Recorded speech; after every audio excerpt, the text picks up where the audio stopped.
snap. The kick is in the air, and the kick this time is no, sir-ree. No, sir-ree. Final score, Tennessee 20, Florida 17. Pandemonium reigns. You're listening to the RTI Podcast, powered by RockyTopInsider.com. Hello, everyone, and welcome in to another episode of the RTI Podcast. I am Nathaniel Rutherford, the managing editor of RockyTopInsider.com, and I am joined by our staff writer here at RTI and the producer and co-host of the Swan Event morning radio show, and that is Ben McKee. Ben, thank you for being on with me again. It's been a little bit since you and I have done a podcast, but we've got a couple of big things to talk about here. First of all, I do want to say appreciate all of you who are listening along at home, wherever you may be. If you're at work, of course you're maybe working at home now. We do appreciate all of you who have been still frequenting the site, listening to our podcast, interacting with us.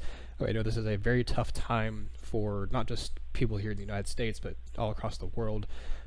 Hopefully we can provide you with some entertainment, some a break from maybe some bad news from just kind of the way the world is right now. Hopefully this can provide you with a little bit of entertainment. We appreciate all of you who, like I said, still listen, still interact with us. You can find us, the podcast, on Apple Podcasts. If your Android device, we should be on most podcaster catching apps on Android phones as well. We're also on YouTube as a way a lot of you interact with the podcast. You can listen along / watch it there as well. And of course, we're RockyTopInsider.com and Rocky Top Insider on all social media. That is Twitter, Facebook, and Instagram. Ben, the first thing I want to get to here is kind of the biggest news this week that is not, I guess technically you could say it's recruiting related, but nothing that's recruiting related. The biggest news of this week for Tennessee football was that JT Daniels, a former 5-star recruit, former 5-star quarterback in the 2018 class, announced he's putting his name into the transfer portal. He's coming from USC. He started, I think, basically the entire season. He played in 11 games in 2018 for USC. He suffered a season-ending injury in USC's first game of the season last year against Fresno State.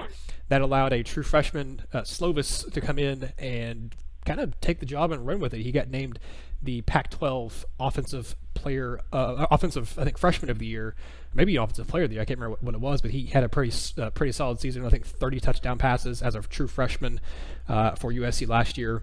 And Daniels was expected to still be able to have come in and compete for the job at USC.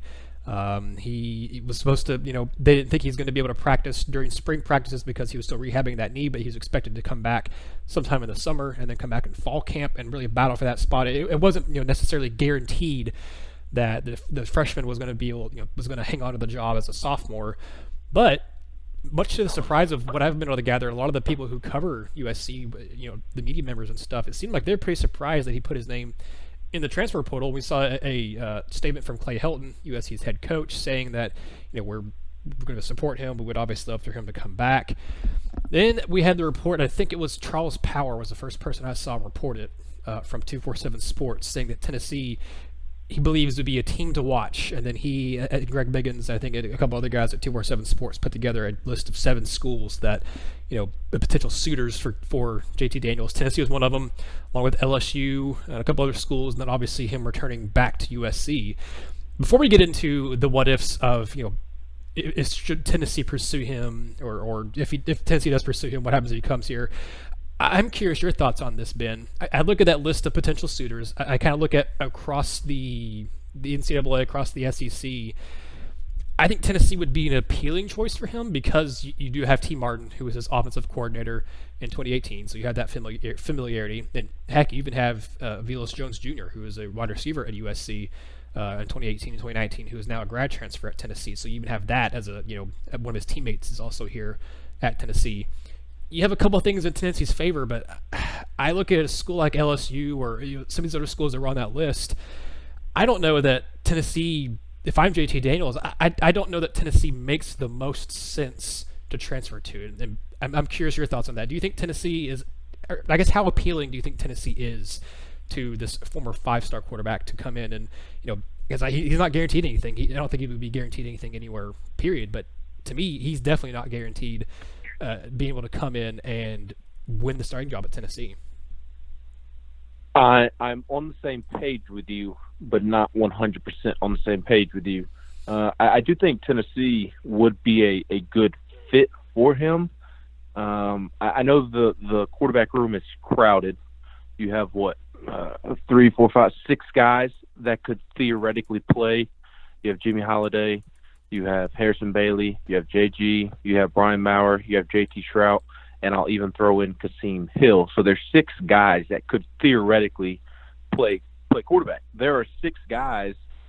Well, I should say there are 4 quarterbacks currently that have started games in college football, and there are 2 guys coming in that are going to be given the opportunity to be the starter, especially Harrison Bailey.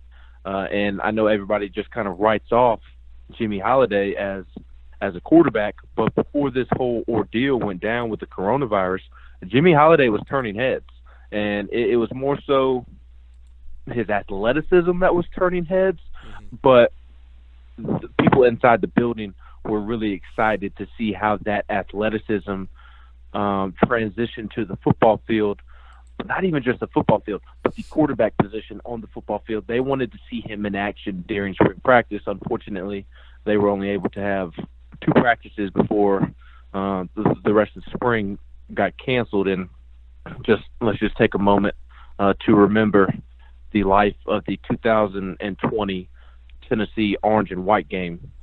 Tomorrow was supposed to be, we're recording this on Friday afternoon, Saturday, the 18th, I think it is. I don't even know what today is. But tomorrow, being Saturday, was supposed to be the orange and white game. So RIP to the 2020 orange and white game. Just wanted to take a minute to remember it in all of its glory. But there are 6 quarterbacks on campus currently that could theoretically play the position for Tennessee down the stretch. And I think just that number turns people off in terms of viewing whether or not JT Daniels will be a fit. But I think if you break down the quarterbacks in the room in which JT Daniels is better than, I think there's a quicker route to playing time. And I think when you do that, you realize that, okay, maybe Tennessee does make sense for JT Daniels, because I do think that the wide receiver room is going to be better than what people anticipate. Not that people necessarily think it's going to be a bad room, but I think people, and I'm more so speaking of media members or fans outside of Knoxville, outside of the Tennessee presence, they see Jawan Jennings leave, they see Marquez Callaway leave, and they just kind of write Tennessee off, just because that is so much production lost. And those are big shoes to fill, but Josh Palmer, I think, is an NFL wide receiver. I think he'll have the opportunity to be drafted higher than Jawan and Marquez, assuming that he can have a good season.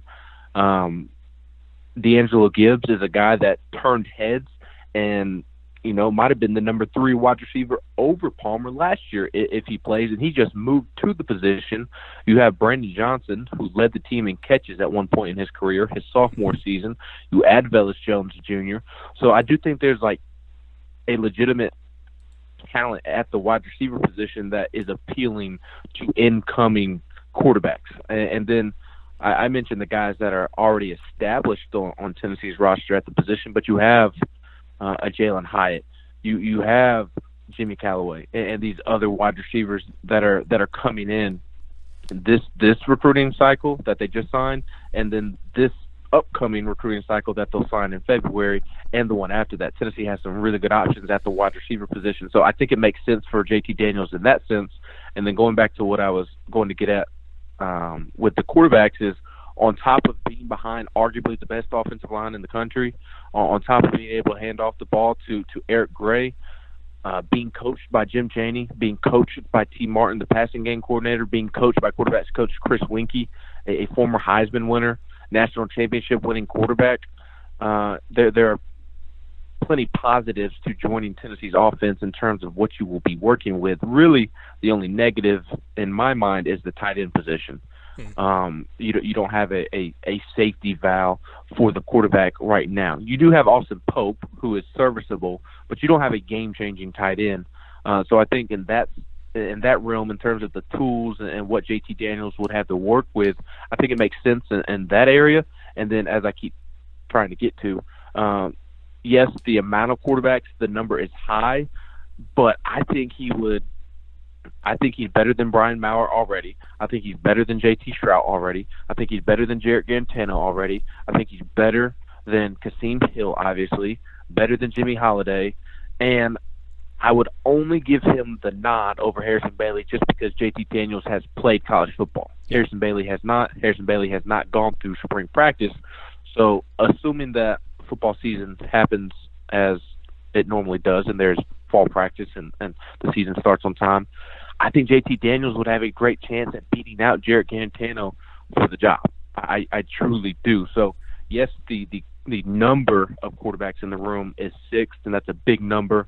And it's a crowded room, but I think J.T. Daniels would quickly rise to the top, to steal a Butch Jones phrase, rise to the top of that quarterback room, assuming that he is healthy and fully recovered from his torn ACL. So if you are Tennessee and you do think that he is better than what you have and he has a good chance at beating out JG and Maurer and Strout and Bailey and the rest of the guys, then I think you try your best to bring him in. And if they do decide to chase after him, it'll be interesting to see how much of the prior relationship with T. Martin, who recruited J.T. Daniels to USC, and grad transfer wide receiver Velus Jones Jr., who was at USC for multiple years with J.T. Daniels. I'll be curious to see how much those relationships pay off. So I say all that to say, initially, it may not look like a fit because of how many quarterbacks Tennessee has, but I think his talent and his ability will quickly overcome that number in the room, and he would have the potential, a really good chance to skyrocket towards the top of the room. Yeah, I agree with a lot of what you said there, and I do think it would be appealing for him because you look at Tennessee, and like you said, it's a crowded room, but the only guy that he's really would be competing with would be Garantano. I like you said, I think he's better than Maurer. I think he's better than Strout.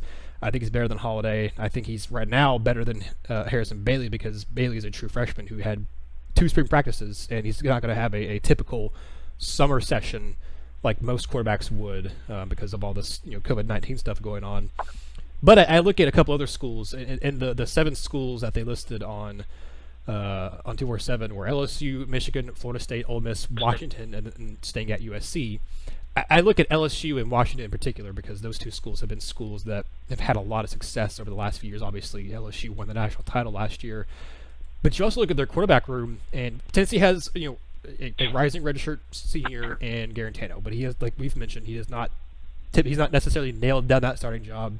He's not guaranteed that starting job. He's definitely their front runner, but he doesn't have it. But you do look at him as a guy who has a lot of experience. He's a guy that you're going to have to fight quite a bit to get that starting job away from him. Daniels would not be guaranteed. Would not have. I don't know if he'd be necessarily the favorite coming into fall camp with that position. Like you said, it would depend a lot on how he's rehabbed from that ACL injury. But I think it essentially kind of be a 50-50 toss-up with him and Garantano. You look at LSU and Washington. Washington this past year went 8-5. That was a little bit of a down year. That was their first year, I think, since 2015. They hadn't won 10 or more games. They have a rising sophomore in Sermon, a rising sophomore in Morris, who are 2 former 4-stars. And I think that's it. Well, they have Ethan Garbers, who signed with them in the 2020 class, who's a true freshman and a 4-star. That's not a lot of guys right there. You lost Jacob Eason to the NFL. He declared early, and so he's gone. So you don't have a lot of experience there at Washington for next season. LSU, obviously Joe Burrow's gone. Brennan it was Miles Brennan last year for LSU. Played sparingly, played a little bit. I think he attempted about 40 passes, had about 300-something yards, a touchdown, and interception. But obviously it was Joe Burrow's show. They have rising junior Brennan. They have rising sophomore Parrish, or maybe redshirt freshman, I'm not sure, but both those guys are 4-stars. And they also signed Max Johnson as an early enrollee. He was a high 4-star. I think at one point he was a 5-star in the 2020 class. But again, you don't have a lot of experience there. You don't have a lot of guys who have a lot of stuff you're looking for as in terms of a quarterback, and that you can think you can lean on. Brendan played a little bit, I guess, in 2018 as well, but not very much. Again, that was still more Joe Burrow's show. I think those positions are appealing. To me, it kind of depends on what Daniels wants more. Does he want to go in and be guaranteed a starting job, or does he want to go in and win a national championship in his first couple years? I don't think LSU would win one this year. I don't think Washington would either. But those two programs have obviously had a lot more success over the last 5-10 years than what Tennessee has. But you make a good point, Ben. I mean, his relationship with T. Martin, that's going to be huge. I think that gives Tennessee an edge over, say like an Ole Miss, who does have a Lane Kiffin, or a Michigan, who hasn't exactly been known for their stellar quarterback play over the last few years, because Harbaugh's offense has just not been very good. I think you look at what Tennessee offers him, and let's go ahead and assume here, Ben, that Tennessee does pursue him, that Tennessee does contact him, that Tennessee is one of the top schools on his mind because of T. Martin, because of the fact that you said they have Jim Chaney, you have Chris Weinke, who was a Heisman-winning quarterback in college, who your QB coach is. You mentioned Tennessee has a stellar offensive line. They have a really good cast of wide receivers. They have a good set of running backs that could even improve if you go out and add a Chase Hayden, or the long shot of getting Zach Evans. Like you said, the only weakness really Tennessee has as far as the pass catching group is tight end, but even then, Pope's a good blocker, so you do have that at your disposal. If Tennessee decides to pursue him, what are the negatives and what are the positives? Because I think, to me, the positives just massively outweigh the negatives for this situation. We were asked this in the mailbag, our weekly mailbag that's at RockyTopInsider.com. I think whoever was asked it, would it be a bad thing if Tennessee got him? I don't think it would be bad at all. I think you would see a little bit more attrition at the position for Tennessee as far as guys transferring. I think if you get JT Daniels, even if this season doesn't start on time or whatever, I think you're losing both JT Shrout and Brian Maurer. I just think you definitely will. You may even lose both of them anyway. We'll just kind of see how this offseason plays out. But I think for sure you're already going to lose one of those guys because, it's already, like you said, it's a crowded room. But I think for sure you lose two of them, and then maybe even move Jimmy Holiday to receiver at that point. But I think for sure you have...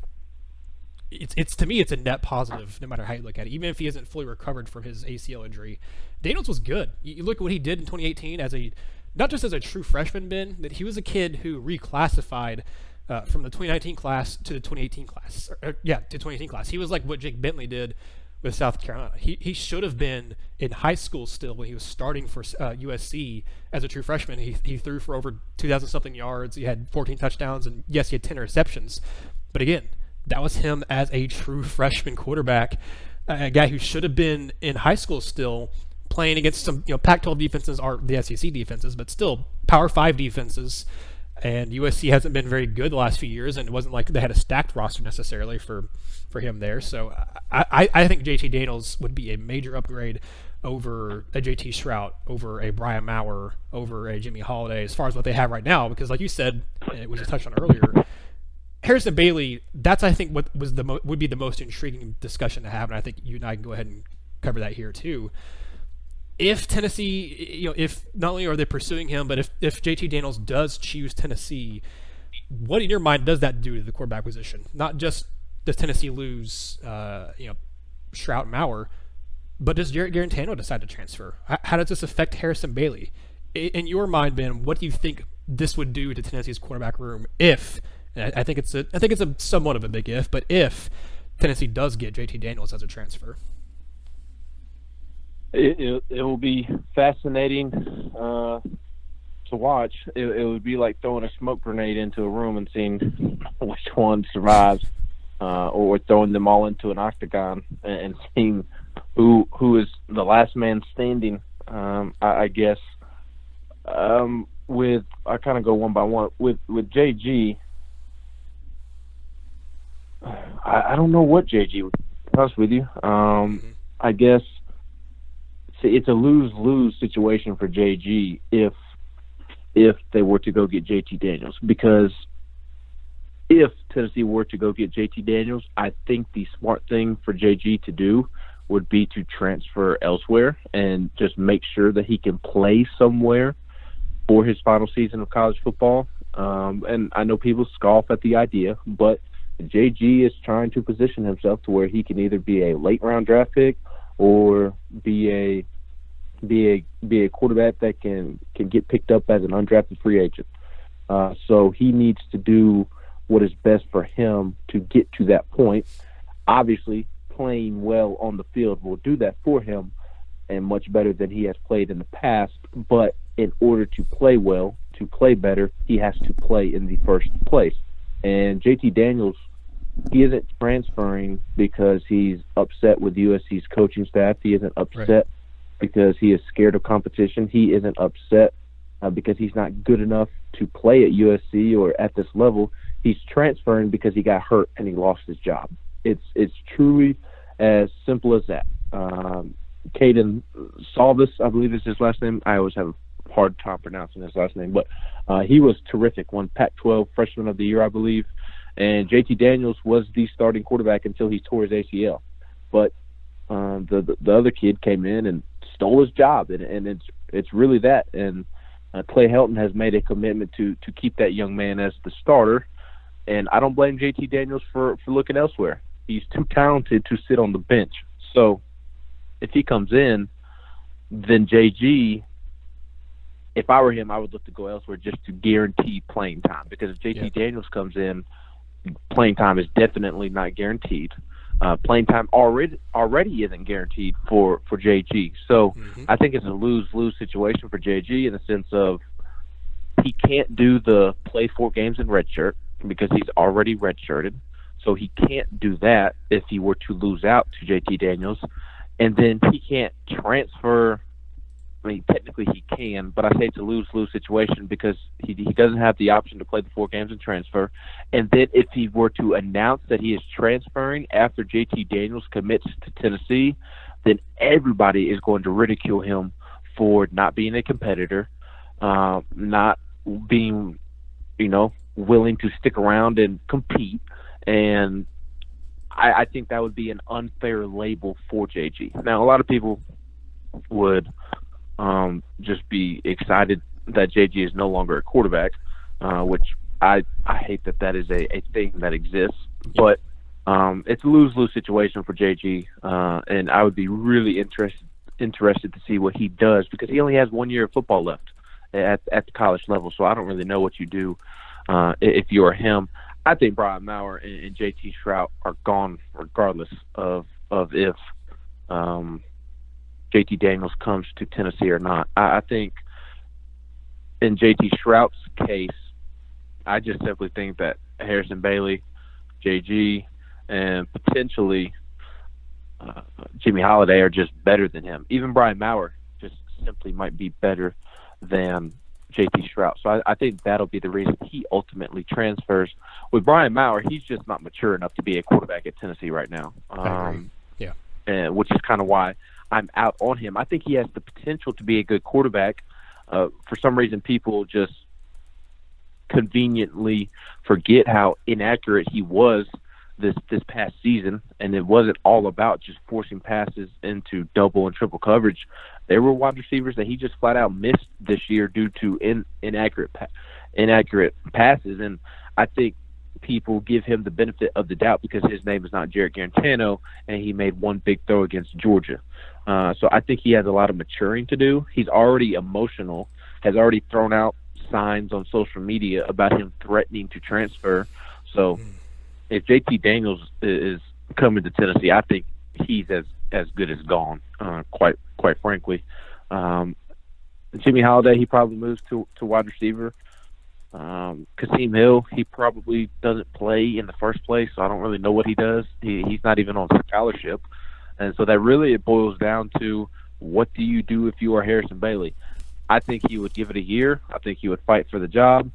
I think if he were to lose out on the job, he would redshirt, play his 4 games, and then look to transfer elsewhere, maybe back to Georgia at Georgia Tech or somewhere of that nature. So it'll be interesting to see how it all plays out. It'll definitely be one heck of a storyline to follow because there are so many nuanced details and storylines to the quarterback room with each guy. Each guy outside of Harrison Bailey has a ton of cons along with a couple of pros. Whereas Harrison Bailey, because we have not seen him play in a college game, I mean, it's just all positive for him right now. Really, the only negative is the simple fact that he hasn't played yet. So it'll be interesting to see how it plays out. But everything that I just said about each quarterback is kind of how I would anticipate it playing out. if JT Daniels were to come to Tennessee. There would definitely be a mass exodus, in my opinion. Yeah, I think even if it's not Daniels, I think Tennessee would do well to pursue some sort of transfer quarterback, because I agree with you. I think even if they don't get Daniels, I think at least Stroud is gone, and I'm with you. I think Maurer, there's a good chance he's gone too. And like you said, not trying to knock the kid, not trying to badmouth him or anything. He has a lot of good actual arm talent, a lot of good potential as a player and a quarterback on the field.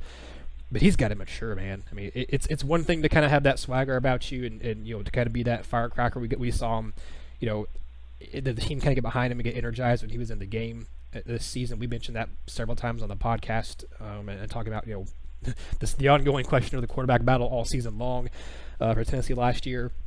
It's one thing to do that, but it's another thing, like we've seen him do, and had that issue with the girlfriend or whoever it was that kind of blew up and was all over social media and stuff. I think it was on Snapchat or TikTok or whatever. One of those things. His tweets. Instagram, that's what it was. Thank you. His tweets he's done with, you said, kind of vague tweets, even ones that he put a comment of it from an Instagram post talking about a guy bashing him, put that as his header on Twitter, and then tweeted out, "Peep the header." So he's done things on Instagram where he commented on a post about who's going to be Tennessee's starting quarterback. That's where that fan bashed him, was what he said it's going to be Jarrett Garantano. He just does a lot of things that.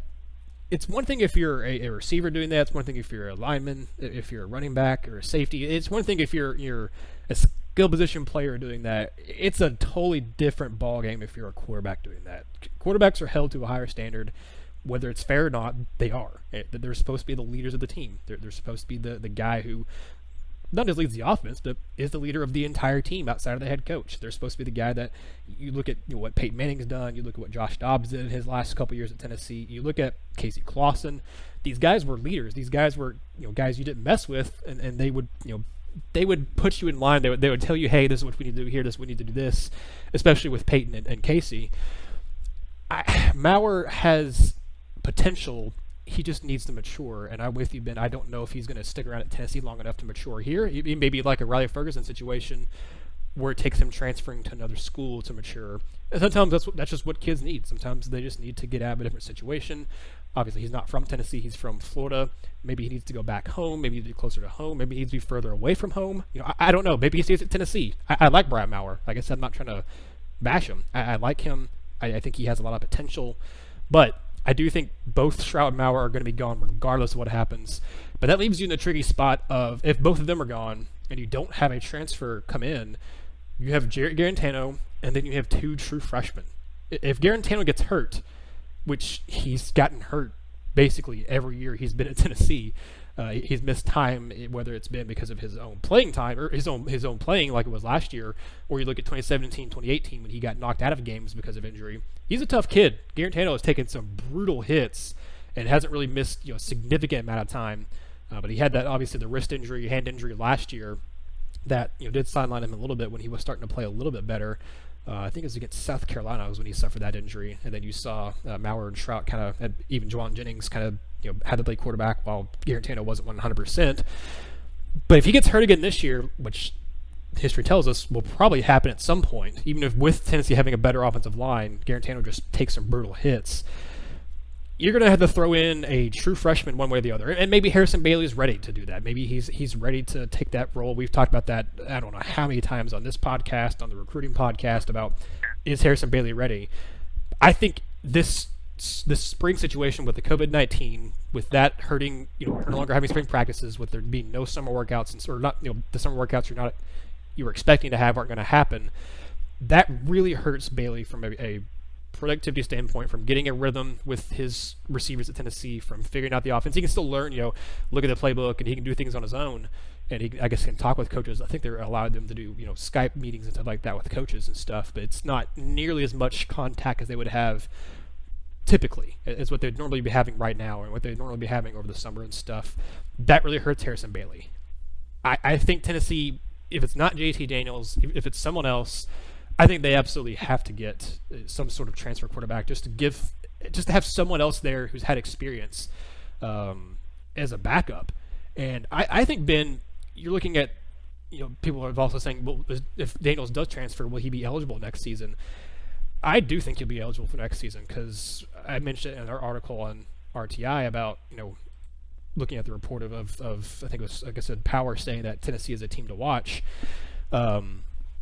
I think he gets eligible because you have upcoming, I can't remember when the actual vote is. I think it might be in May. It's either later this month or in May, I believe. But they're voting on whether or not to allow the one-time transfer rule, where every single player across all sports, all student athletes in the NCAA will have a one-time transfer where, it's essentially a freebie. They don't have to worry about sitting out. Obviously, unless there's some kind of extenuating circumstance, I'd imagine that would, prohibit some players from doing that. But otherwise, basically all athletes will get a one-time transfer where you can use your first transfer, you can go anywhere and be immediately eligible that next season.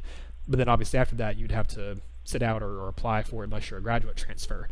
But I ultimately think that gets passed, and I think that means that wherever Daniels decides to transfer to, if he does, transfer from USC, I think that means he plays immediately, and I think that to me makes it even all the more, I don't want to say imperative, but it makes it all the more intriguing to go after Daniels. Do you think he will? Do you think that one-time transfer will get passed this offseason? Because I just, there's been so much buzz and talk about it from people who, a lot of the national media and stuff are reporting on it, that there's just seems a lot of stuff behind the scenes that I think it does get passed, and I guess I wouldn't be shocked if it doesn't because it's the NCAA.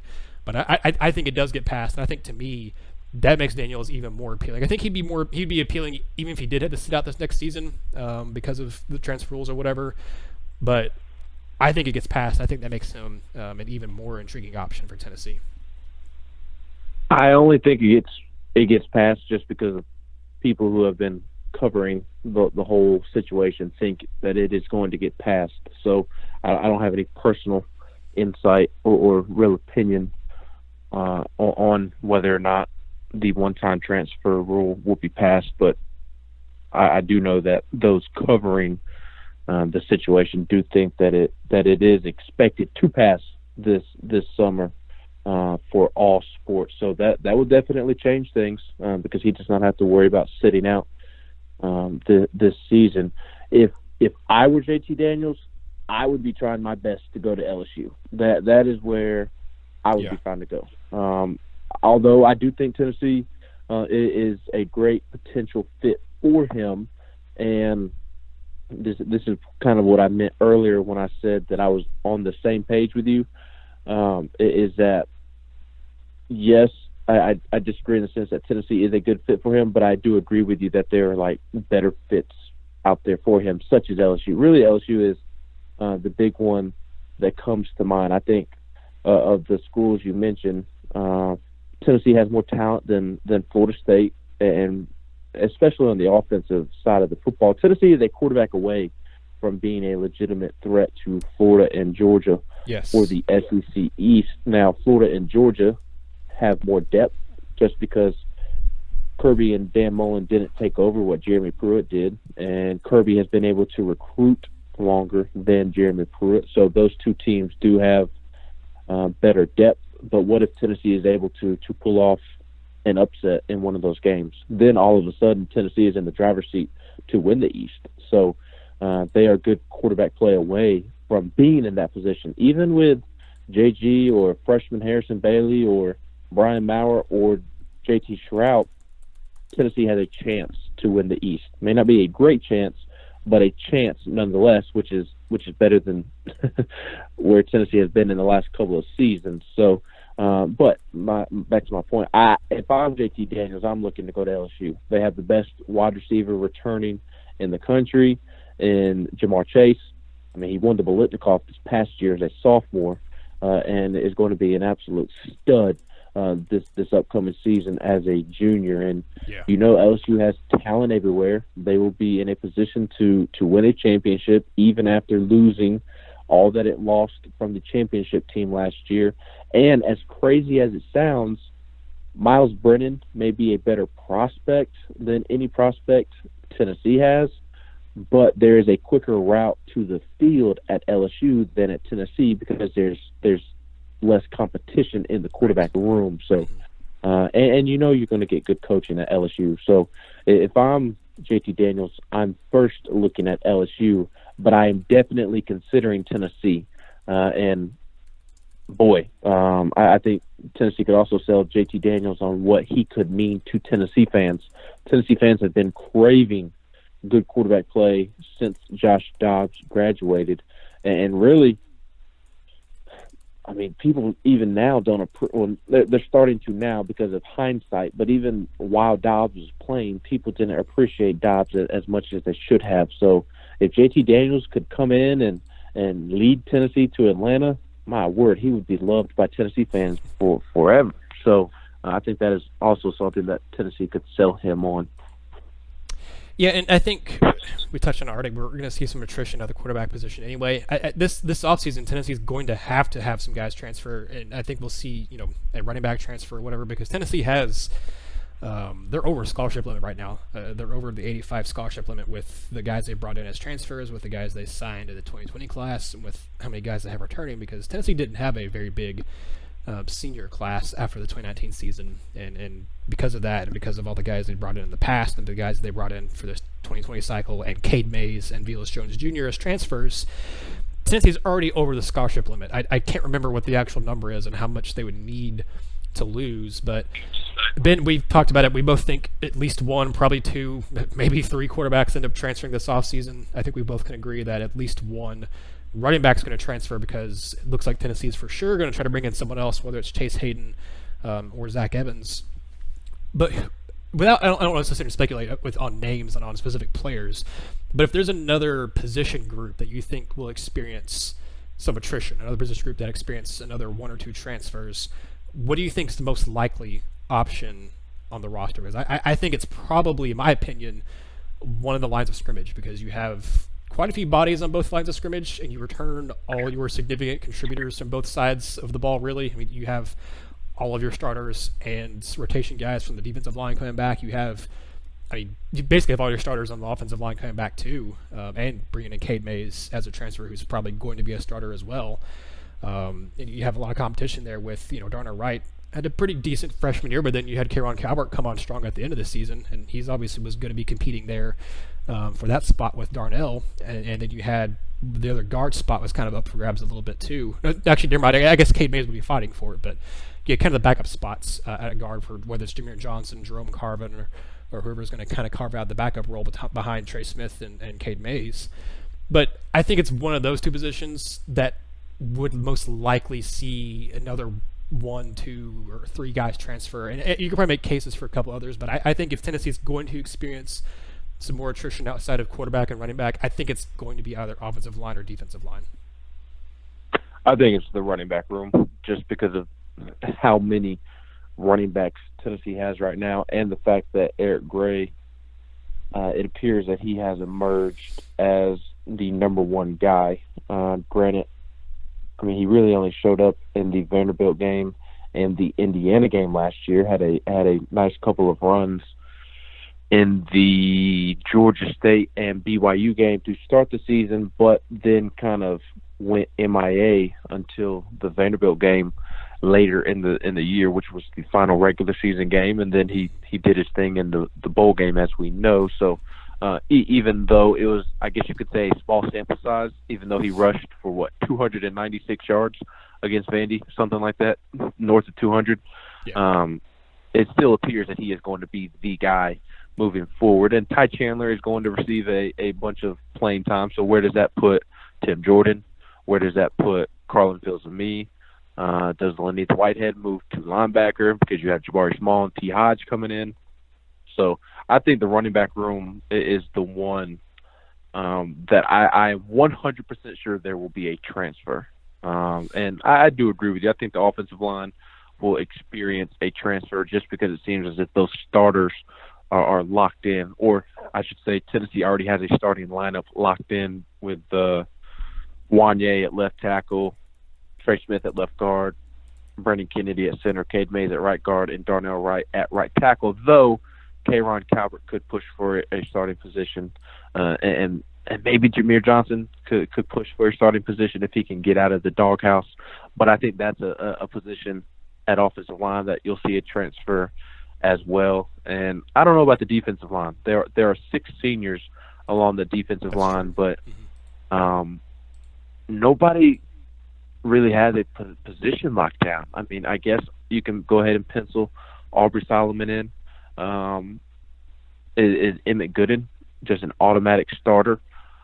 I don't know about automatic. The coaches won't use that word, but I think as fans and media, we can pencil him in to the starting lineup, assuming that he comes back normal from his torn ACL last season. Karat Garland was a guy that was very impressive. You have Jaquan Blakely, you have Latrell Bumpus, you have Matthew Butler, guys that they aren't necessarily household names, but they have played a lot. And I mean, I haven't even mentioned Elijah Simmons. So I think we'll see transfers at all three of those positions that you and I talked about, but definitely the running back room, just because you have Eric Gray, you have Tim Jordan, and then after that, it's just kind of, I mean, not Tim Jordan, you have Todd Chandler. And then after that, you have two seniors who there isn't a clear path to a ton of playing time in their senior season. Yeah, I'd 100% agree with that. I think, like I said, quarterback, running back, and then I think we'll see, I think offensive line more likely than defensive line for a transfer. But that's going to have to happen because, as we said, Tennessee is just over the scholarship limit as it is, and they're still not done adding transfers, it looks like, with potentially Chase Hayden or, like I said, Zach Evans, or then, maybe a quarterback that they're looking at too. So we will see. And Tennessee was not, they were interested and contacted that Mississippi State transfer defensive lineman, but he ended up going somewhere else and didn't choose Tennessee. But they're looking at him too. So Tennessee definitely is not done on the transfer market, even though they right now don't technically have a spot for a transfer. So that'll be worth watching moving forward. But I think that'll be where we're in this podcast. We're going to talk some hoop stuff. I think we'll save that for next week because we're already at the 40-something minute mark here. Don't want to go too long for you guys. So I think we'll save that for next week. But I'll go ahead and tease it a little bit. Tennessee's getting a ton of preseason hype already on the men's side of basketball, and Ben and I will talk about whether that's warranted or maybe they should be getting more hype, or just kind of our thoughts on this early hype for Tennessee and kind of what we think the SEC could shake out. That's obviously several months away, assuming everything starts on time for basketball too. That's still until November when that happens. So we'll just kind of talk about that and probably some more football stuff as well, because I imagine we'll still have plenty more news and stuff to talk about between now and next week when we do the next podcast. But as I said at the top of the show, we really appreciate you guys listening, all of you who have been tuning into the podcast, who've interacted with us on social media, on our site. We very much appreciate it. We know this is tough times, and we appreciate you still taking the time to think of us and try to give it a little bit of escape and look at sports stuff and try to keep up with what's going on with UT. Signing off for Ben McKee, I am Nathaniel Rutherford, and we appreciate you guys tuning in. This has been another episode of the RTI Podcast.